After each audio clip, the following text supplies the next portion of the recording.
안녕하십니까. 혼란한 정치 시사 이슈를 술술 풀어보는 송국근의 혼술 5월 2일 일요일에 보내드리는 정가 뒷담화 시간입니다. 자, 5월이 됐습니다. 윤석열 5월 등판설, 5월 초 등판, 5월 중순 등판 계속 이런 말이 나오고 있습니다. 5월 되면은 야권의 질세 재편이 끝나니 그때쯤 등판할 것이다.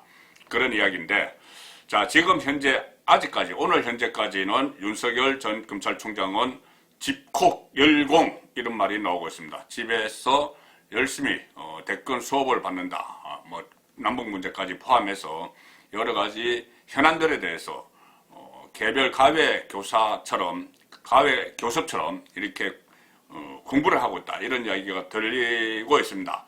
자, 이렇게 들리면서 계속 등판이 늦어지니 범야권 안에서는 플랜 B 이야기가 나오기 시작했죠.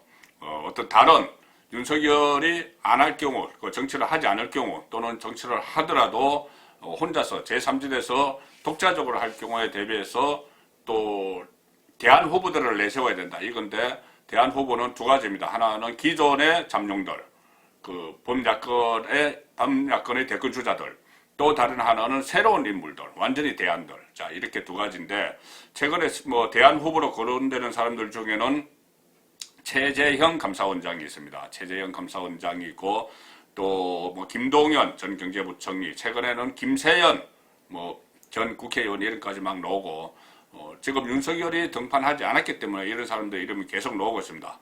그리고 기존의 잠룡들, 홍준표, 안철수, 유승민 전 의원은 대구에서 사선 국회의원을 했죠. 사선 국회의원을 했는데 박근혜 전 대통령 탄핵 국면에서 찬성을 해서 대구에서 상당히 비판을 많이 받았습니다. 그런데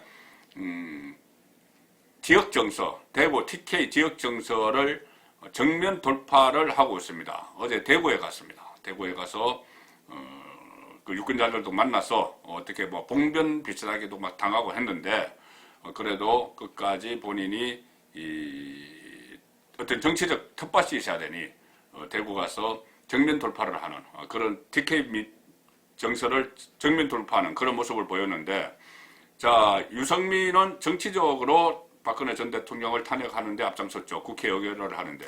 그런데 그것을 사법적으로 토대를 마련해 준 사람은 윤석열 전 검찰총장입니다. 그런데 윤석열 전 총장은 지금 TK 지역에서 지지도가 높게 나오죠. 그래서 사법적으로 탄핵한 윤석열, 정치적으로 탄핵한 유승민이 있는데 윤석열은 TK에서 받아들이는데 유승민은 왜 안 되느냐. 또 이런 논란까지 불거지면서 상당히 지금 차기 대권 논의가 확산되고 있는 그런 상황이죠. 자, 그런데 일단 윤석열도 지금 등판이 임박했습니다. 아마 5월을 넘기지는 않겠죠.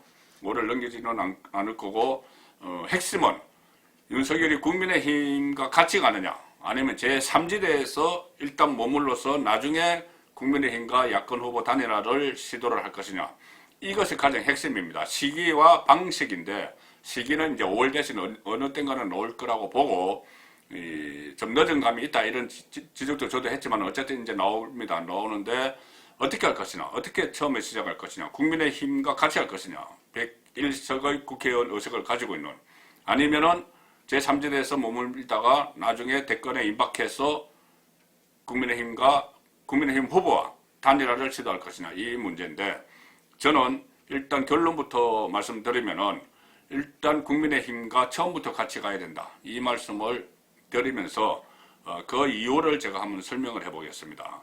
일단 그 전에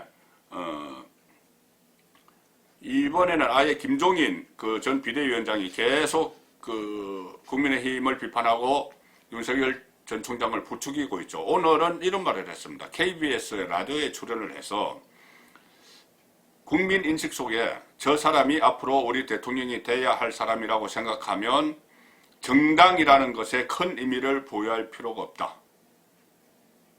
정당을 부정을 했습니다. 윤석열은 새로운 정치 세력을 구축할 필요가 있다. 색다른 선택을 할 것이다. 그렇게 하면서 대선은 국회의원 선거와 달라서 정당이 크게 힘을 발휘하지 않는다. 대선 캠퍼가 만들어져서 그 사람들이 주도해서 선거를 하기 때문이다. 자, 이런 이야기를 했는데, 그러니 정당에 구애되지 말고 제3지대에서 내가 이끌어 줄 테니 나와 함께 그냥 대선에 바로 직행하자. 뭐 국민의힘이고 뭐고 우리끼리 하자. 굉장히 위험한 발상입니다. 일단 야권이 분열될 수가 있는 것이고, 그리고 그 상태로 정당이 없는 상태로 이 대선 캠프만으로 치르게 되면 전국의 조직을 가지고 있는, 지금 국회의원 선거구 기준으로 253개 있죠. 그 조직이 다 선거 때 같이 일사불란하게 움직여야 되는데, 어떤 뭐 단기 필마로 뛰자 이 말이기 때문에 저는 현실성이 없다고 보고, 그것을 왜 또 제가 자신있게 말씀드릴 수 있냐면은, 과거 사례를 제가 들어드리겠습니다. 제가 직접 경험한 사례입니다. 김종인이 한 이 말, 정당이 크게 뭐 필요하지 않다. 이 말은 10년 전에 제가 안철수 캠퍼의 핵심 참모들 몇 사람에게 거의 같이 들은 말입니다. 자, 안철수 현상, 지금 윤석열 현상의 원조죠. 10년 전에 안철수 현상이 일어나서 인기가 하늘을 치솟을 때, 그때 지금처럼 윤석열 주변처럼 많은 기성 정치인들이 나와 함께 하자, 나와 함께 하면 내가 대통령 만들어줄 수 있어, 이런 식으로 파리가 꼬였습니다. 김종인이 파리라고 이야기했죠. 자, 그런데 그때 윤석열 쪽의 주변에서 포진했던 사람들은 기성 정치인이 없었습니다. 뭐 검사, 의사, 뭐 박경철, 시골의사 박경철, 이런 의사, 또 대구에서 활동하는 의사 또 있습니다. 그리고 또 다른 의사 몇 사람이 있었고, 검사 출신들이 또 몇 사람이 있었습니다. 자, 그런데 그 사람들이 그때 완전히 핵심, 의사결정을 하는 핵심 라인에 있었는데, 그 사람들과 제가 취재를 하면서 또 몇 차례 토론을 많이 할 기회가 있었습니다. 그때 제가 토론할 기회가 있었는데, 그때 제가 들어서 지금까지 기억에 남아있는 말이, 그때 정치를 아무것도 모르는 검사 의사 출신들이 저에게 했던 말은, 저뿐만이 들은 게 아닙니다. 그때 당시에 정치권에서 관심이 있던 한 서너 명이 같이 들었는데, 우리는 정당을 만들지 않겠다, 이렇게 이야기했습니다.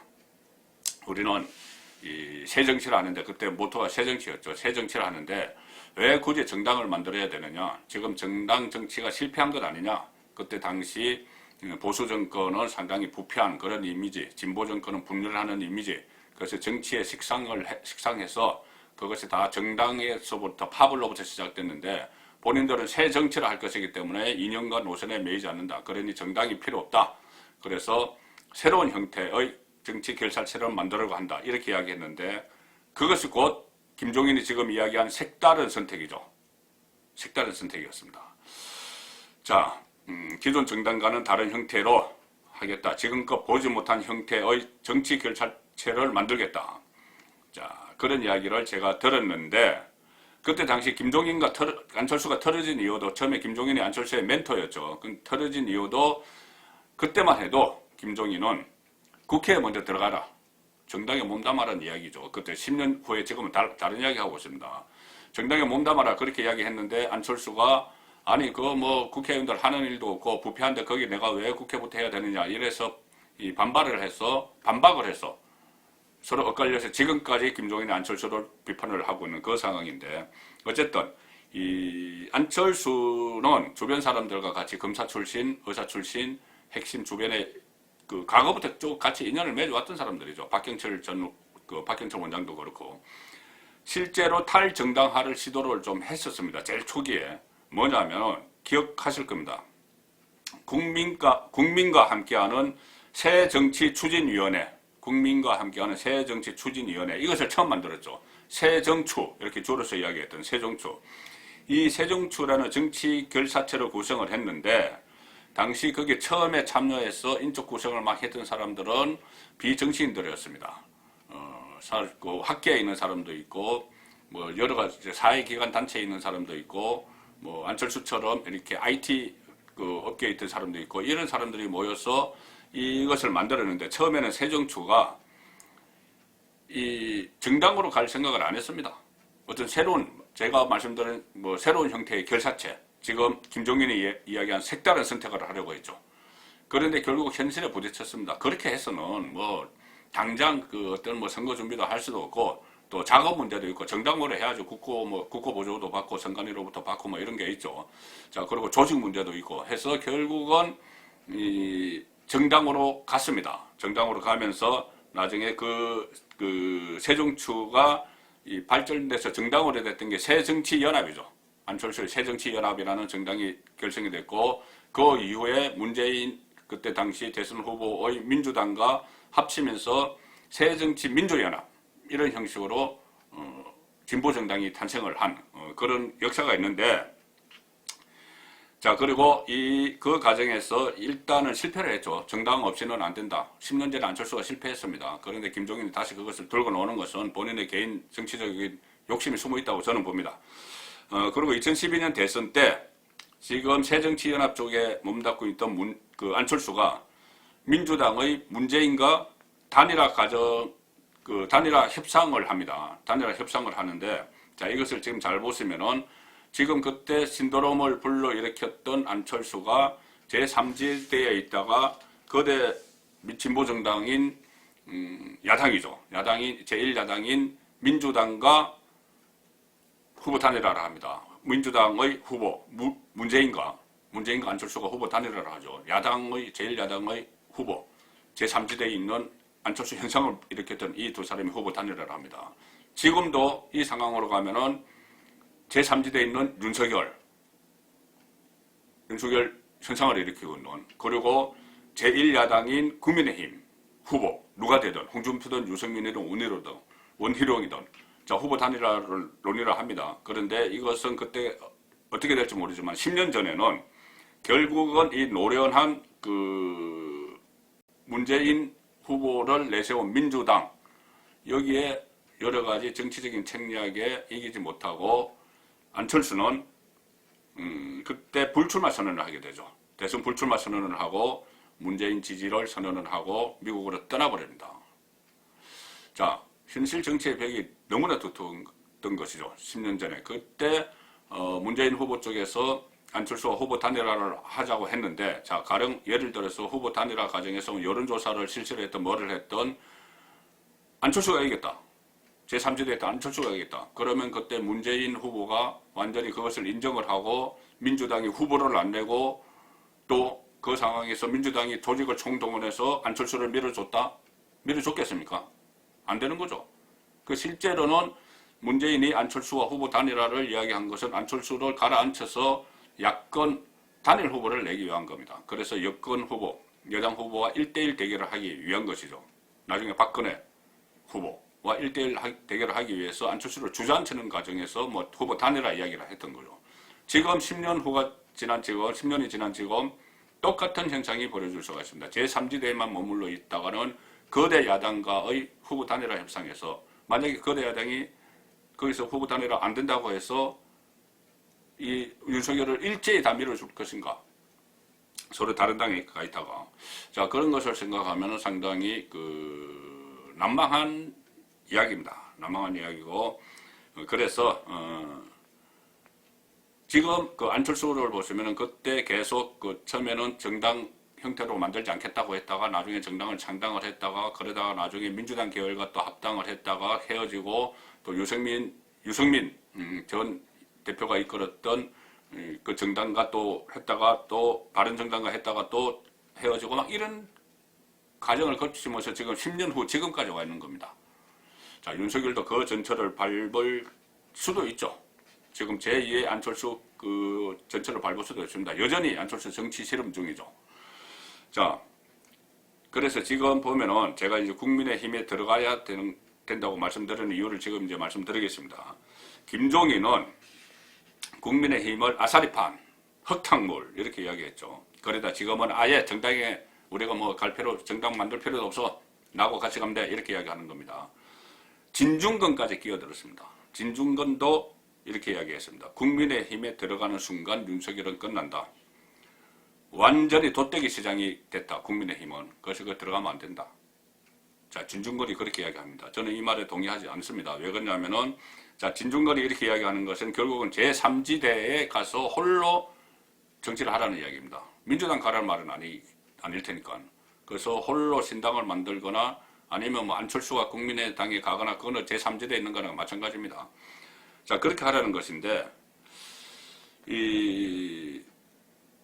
지금 윤석열 전 총장 입장에서 알아야 할 것은, 새겨들어야 할 것은 여의도 정가에서 나오는 이야기들, 제가 정가 뒷담화 시간을 지금 보내드리고 있죠. 제 의견도 그렇지만, 새겨들어야 할 것은 이겁니다.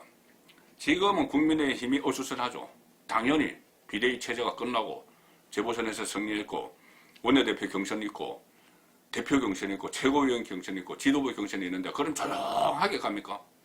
어느 정도 개파 분석이 드러나기도 하고, 뭐 심하면 안 되겠지만은, 그거는 탈영남 하자. 그리고 초선 의원 목소리 키우자. 이런 이야기 당연히 나와서 그 과정을 거쳐서 당이 정상화되는 거죠. 지금 당장 보시면 원내대표 경선 지난주에 끝났죠. 원내대표 경선 끝나서 이 김기현 원내대표가 탄생을 했습니다. 그리고 이 김기현이 어떻게 보면은 개파색이 거의 없습니다. 그러니 앞으로 뭐 당의 개파 갈등 이런 것도 있을 것도 없고, 또 김기현은 문재인 정권의 직접적 피해자죠. 문재인 정권이 초기에 저지른 울산시장 선거 부정 개입 혐의, 그때 하명 수사를 받았던 김기현 울산시장, 그 김기현 울산시장이 국회의원이 돼서 지금 원내대표가 됐습니다. 그리고 본인이 이 개파색이 별로 없이 추스르고 있습니다. 그러니까 지금까지 가도기적 현상이 있었는데 일단 1단계 정리가 됐죠. 정리가 돼서 2단계가 남았습니다. 전당대회죠. 전당대회를 또 거치면은 다시 또 당이 안정이 됩니다. 뭐 아싸리판, 지금은 아싸리판, 무슨 뭐 진흙탕, 돗대기 시장 온갖 비판을 받지만은 정비가 될 수밖에 없습니다. 자기 대선이 있는데.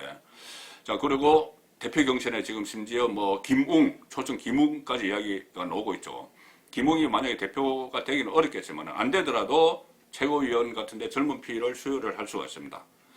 자, 이런 상황에서 지금 상당히 이 국민의힘이 또 제자리를 찾고 있다는 이런 그 상황이 하나 일어났습니다. 그 상황이 뭐냐 하면은, 자, 국민의힘이 제자리로 정상을 찾아가고 있다. 그래서 여당도, 그러니까 정권도, 문재인 정권도 좀 두려워한다. 그런 어떤 일이 하나 있었죠. 뭐냐 하면은 문재인 대통령이 이철이 정무수석을 통해서 김기현에게 오늘 전화를 했다고 합니다. 내일 월요일 날 점심 같이 할 수 있나요? 이렇게 물어봤다는 겁니다. 문재인이 정무수석을 통해서. 그 전에 직접 김기현에게 전화도 했고 그랬는데 김기현이 틀었습니다. 아니야. 지금 시점에 만나는 게 무슨 의미가 있나? 뭐 밥만 먹으러 만날 필요가 없다. 자, 이렇게 이야기를 했습니다. 자, 이렇게 이야기를 하니 지금 국민의힘이 지금 어떻게 보면 이것은 제자리를 찾아가는 그런 상징적인 일이라고 저는 봅니다. 김기현은 문재인 정권의 피해자죠. 피해자인데 식사하자. 안 해. 지금은 뭐 할 필요 없어. 뭐 이런 식으로 나가는 것. 이것이 제자리를 찾아가는 모습이고, 대표까지 또 최고위원까지 다 구성이 되면은 국민의힘이 달라질 수가 있습니다. 달라져야 되고, 또 101명의 국회의원들, 국민들이 뽑은 국회의원들이 있는 정당이 그렇게 호락호락 흙탕물 되고 아사리판 되고 하지 않습니다. 돗대기 시장 되고 잠시 이 전열 정비 과정에서 당 지도부를 뽑는 과정에서 돗대기 시장처럼 막 움직였을 뿐이죠. 자, 그래서 이 윤석열이 또 한편으로는 윤석열이 국민의힘과 같이 들어가면은 윤석열을 중심으로 오히려 국민의힘이 다 정리가 될 수 있는, 정비가 될 수 있는, 정비가 되는 자, 그런 상황이 되겠죠. 그리고 실제로 나중에 대선 후보가 확정이 되면은 윤석열이 들어가서 11월에 대선 후보가 확정이 되면은 그때 당 지도부는 아무 역할이 없습니다. 뒤로 물러납니다. 당은 당규에 그렇게 되어 있습니다. 대선 후보가 모든 걸 다 장악하고 결제하도록 되어 있습니다. 불과 5개월 앞의 일이죠. 그렇기 때문에 지금 뭐 오히려 윤석열에 들어가서 국민의힘을 바로잡는 게 그게 저는 그 정도라고 보고, 그것이 무슨 다른 제3지대 거칠 필요 없습니다. 그전에는 초기에는 저도 말씀드렸지만은 윤석열이 처음에 막 3월 달에 이 검찰총장에서 물러나고 했을 때는 바로 했으면은 제3지대에서 좀 만들다가 이렇게 하는데 뭐 다시 뭐 통합을 하든지 후보 단일화를 하든지 하는데 지금은 늦었습니다. 제가 두 번째로 윤석열이 국민의힘에 가야 되는 이유를 바로 그 시간 문제 때문에 말씀드리는 겁니다. 지금 시간이 2단계를 거칠 만큼 제3지대에서 먼저 세력을 만들고 국민의힘과 후보 단일화를 하든 합당을 하든 시간이 그렇게 안 됩니다. 국민의힘 당헌 단계에는 조금 5개월 후 11월 달에 당 후보를 선출하게 되어 있습니다. 더 늦으면 안 됩니다. 그로부터 4개월이 남죠. 4개월이 남는 상황에서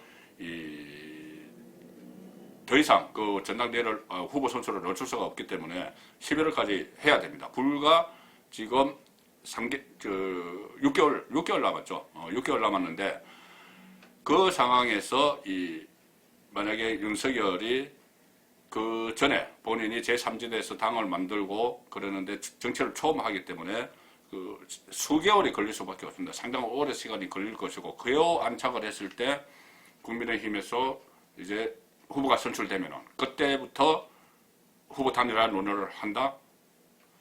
저는 이 두 단계를 거칠 시간적 여유가 없다고 보고 또 특히 이 부분을 생각을 해야 됩니다. 가령 이 국민의힘에서 어떤 A 주자가 후보가 됐단 말입니다. 11월 달에 본인이 경선, 막 전국 수례 경선도 하고 막 뭐 어떻게 컨벤션 효과를 막 일으키면서 흥행을 막 하면서 후보가 됐는데 바로 후보 되자마자 그때 이제 갓 제3지대에 안착한 윤석열 전 총장과 이렇게 후보 단일화를 한다, 후보 단일화 협상을 하는데 여론조사에서 약간 밀린다고 해서 국민의힘 후보가 윤석열의 여론조사에서 좀 밀린다고 해서 윤석열에게 모든 것을 안겨줄 것이냐. 그렇게 되면은 또 막 그 후보 경선을 거치면서 겨우 이렇게 흥행을 일으켜놨는데 국민의힘 후보가 그대로 사라지고 윤석열에게 모든 걸 줄 것이냐. 자, 그런 문제가 불거지죠. 제가 조금 전에 말씀드린 것처럼 10년 전에 민주당 문재인 쪽이 안철수에게 절대 주지 않았을 것이라는 걸 여론조사에 차이가 났어도 자, 그 상황을 지금 10년 후에 반무형 교사로 되돌아봐야 됩니다. 자, 그러면은 남는 것은 이것이죠. 국민의힘 지금 들어가면은 보나마나 지금 얼마 전에 김용판 의원이 사과하라. 국정원 댓글 사건, 과잉수사한 거 사과하라 이렇게 나왔는데 그거 어떻게 사과하느냐? 사과 못한다. 그러니 들어가기 어려운 것 아니냐? 그런데 사과할 필요가 없습니다. 저는 사과할 필요는 없다고 봅니다. 왜 그러냐 하면은 왜 사과할 필요가 없느냐 하면은 일단 그것이 현직에 있을 때 수사 과정에서 업무상 했던 일이고 물론 피해자 입장에서는 사과하라고 그러지만은 그 사과하면은 특히 윤석열은 그럴 수 없는 것이 윤석열이 박근혜 정권, 이명박 정권만 수사한 것이 아니고 그 전에 김대중 정권부터 권력 수사를 했습니다. 그 해당되는 부서에 가 있으면은 당시 김대중 정권의 어떤 그 핵심 척건이라는 DJ의 핵심 척건이라는 경찰 고위직을 구속시킨 일이 있죠. 그 이후에 노무현 정부 때도 권력 수사를 했습니다. 그 강금원, 안희정 구속시켰죠. 그리고 박근혜, 이명박 정권하고 문재인 정권 때도 권력 수사를 하다가 지금 탄압을 당해서 범야권의 대선 주자까지 돼 있는 상황이죠. 그렇다면은 그 과정에서 하나만 콕 집어서 내가 사과 이건 할 필요 없습니다. 다만 입장은 표명을 해야 됩니다. 입장은 다른 권력 수사와 다르게 박근혜 정부가 탄핵을 당했기 때문에 그 탄핵을 당하는 빌미가 이 윤석열의 수사였기 때문에 입장 표명을 할 필요가 있죠. 나중에 탄핵은 정치적인 겁니다. 정치적인 거 그것은 검사 윤석열이 그것까지 감안한 건 아니겠죠. 그렇기 때문에 그런 문제에 대해서 그리고 본인은 지금까지 권력 수사를 다 했고 그래서 정의와 뭐 공정을 위해서 나는 검사 생활을 한 것이지 어떤 정무적 판단을 해서 특정인을 그렇게 겨냥한 것 그런 것 아니다. 그리고 표적 수사도 없고 정치적 판단을 하지 않았다. 이런 입장 표명은 어떻게 보면 단순하죠. 단순한데 그것이 곧 저는 탄핵의 강을 건널 수 있는 길이다. 거기에 대해서 모두가 보수 쪽에서 보수 진영에서 거기에 대해서 공감대를 형성하는 그런 과정을 거치면은 저는 뭐 약간의 잡음 뭐 이탈은 있겠지만은 큰 틀에서는 무리가 없을 거라고 봅니다. 그리고 아마도 지금 정치적 욕심이 그때부터 있었다면 본인이 왜 문재인 정권을 수사를 했겠느냐. 그냥 가만히 있으면은 문재인 정권에서 승승장구하고 나중에 대선 후보까지 본인이 대권 욕심이 있으면 그렇게 됐을 텐데 문재인 정권 수사한 것 봐라. 내가 어떤 개인적인 사심을 했느냐. 그리고 탄핵은 정치적 탄핵이었지 사법적인 탄핵과 상관없다. 물론 뭐 그 과정에서 여러 가지 부작용이 잡음도 있을 겁니다. 그렇지만은 다른 길로 갔을 때, 제3의 길로 갔을 때, 그때 일어나는 그 어떤 실패가 눈에 보이기 때문에 그 전에 약간의 충돌과 잡음은 감안을 하더라도 지금 당장 지금 당장 5월달에 등판하면은 바로 국민의힘과 힘을 같이 하는, 처음부터 같이 하는 그런 수순으로 들어가야 된다. 그 말씀 드리겠습니다.